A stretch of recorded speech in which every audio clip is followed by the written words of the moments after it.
Hello friends, வணக்கம். இந்த வீடியோவில் இன்ஸ்டண்ட்டாக பருப்பு எதுவும் ஊற வைக்காமல் நினச்ச உடனேயே செஞ்சு சாப்பிட்ற மாதிரி ஒரு சூப்பரான டேஸ்டான ஒரு வடை தான் பார்க்க போகிறோம். இது டீ டைம் ஸ்நாக்காக செஞ்சு சாப்பிட்றதுக்கு ரொம்ப ஈஸியாக இருக்கும். டேஸ்ட்டும் ரொம்ப நல்லாயிருக்கும். செய்ய ஸ்டார்ட் பண்ணலாம். வீடியோக்குள்ளே போகிறதுக்கு முன்னாடி நம்ம சேனலை இது வரைக்கும் சப்ஸ்கிரைப் பண்ணாதவங்க சப்ஸ்கிரைப் பண்ணிவிட்டு பக்கத்தில் உள்ள பெல் பட்டனையும் கிளிக் பண்ணிக்கோங்க. இந்த வடை பண்ணுறதுக்கு நான் 1 கப் அளவுக்கு பொட்டுக்கடலை எடுத்து வச்சுருக்கேன். இதை மிக்ஸி ஜாரில் சேர்த்துட்டு நல்லா பொடிச்சு எடுத்துகிட்டு வந்துடலாம். இப்போது இதை ஒரு பவுலுக்கு மாற்றிட்டு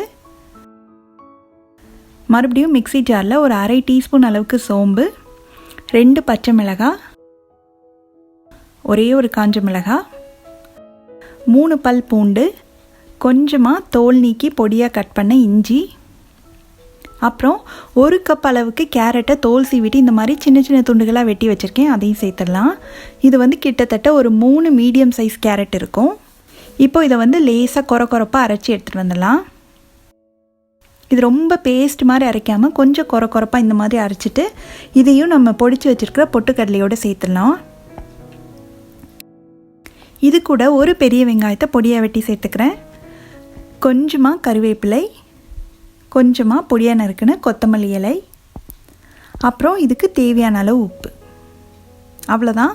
இப்போது இதை ஃபஸ்ட்டு ஒரு துளி கூட தண்ணி சேர்க்காமல் நல்லா கலந்துக்கலாம்.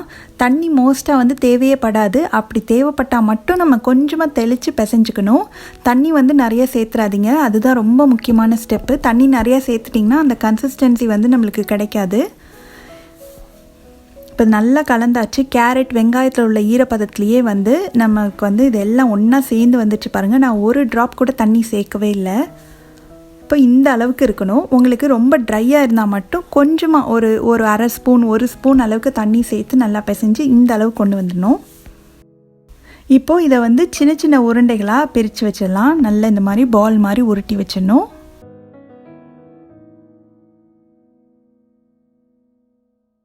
இந்த மாதிரி எல்லாத்தையும் உருட்டி வச்சிட்டிங்கன்னா வடை போட்டு எடுக்கிறதுக்கு ஈஸியாக இருக்கும். இப்போ எல்லாமே இந்த மாதிரி ஒன்று போல் உருட்டி வச்சாச்சு. இப்போ இதில் ஒரு உருண்டை எடுத்து நம்ம உள்ளங்கையில் வச்சு லேசாக இப்படி அழுத்திட்டு சுற்றி விரிசல் ஏதாவது இருந்ததுன்னா அதை இப்படி லைட்டாக ஸ்மூத் பண்ணி விட்டுருங்க. அவ்வளோதான். இந்த மாதிரி வடையை தட்டிட்டு நம்ம எண்ணெயை சூடு பண்ணிவிட்டு அதில் போட்டுடலாம். எண்ணெய் ரொம்ப சூடாக இருக்கக்கூடாது. மிதமான சூட்டில் இருந்தால் தான் கரெக்டாக இருக்கும். இதே மாதிரி ஒவ்வொரு வடையாக நம்ம தட்டி எண்ணெயில் போட்டுடலாம்.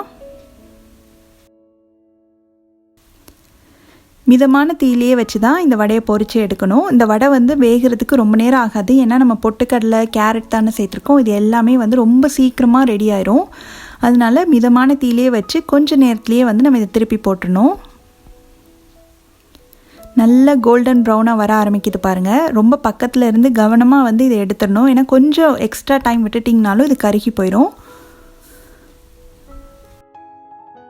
இன்னொரு தடவை திருப்பி போட்டு 2 பக்கமும் நல்லா இந்த மாதிரி கோல்டன் ப்ரௌனாக வந்ததுமே நம்ம எண்ணெயெல்லாம் வடிச்சிட்டு எடுத்துடலாம். இதே மாதிரி நம்ம எல்லா வடையும் கொஞ்சமாக போட்டு பொரித்து எடுத்துடலாம். அவ்வளோதான். டக்குன்னு ஒரு 10 நிமிஷத்தில் உடனடியாக ரொம்ப வாசனையான ரொம்பவே சுவையான மசால் வடை எப்படி பண்ணுறதுன்னு பார்த்தோம். நீங்களும் இந்த ரெசிப்பியை கண்டிப்பாக வீட்டில் ட்ரை பண்ணி பார்த்துட்டு எப்படி வந்ததுன்ற கமெண்ட்ஸை மறக்காமல் ஷேர் பண்ணுங்கள். தேங்க்ஸ் ஃபார் வாட்சிங்.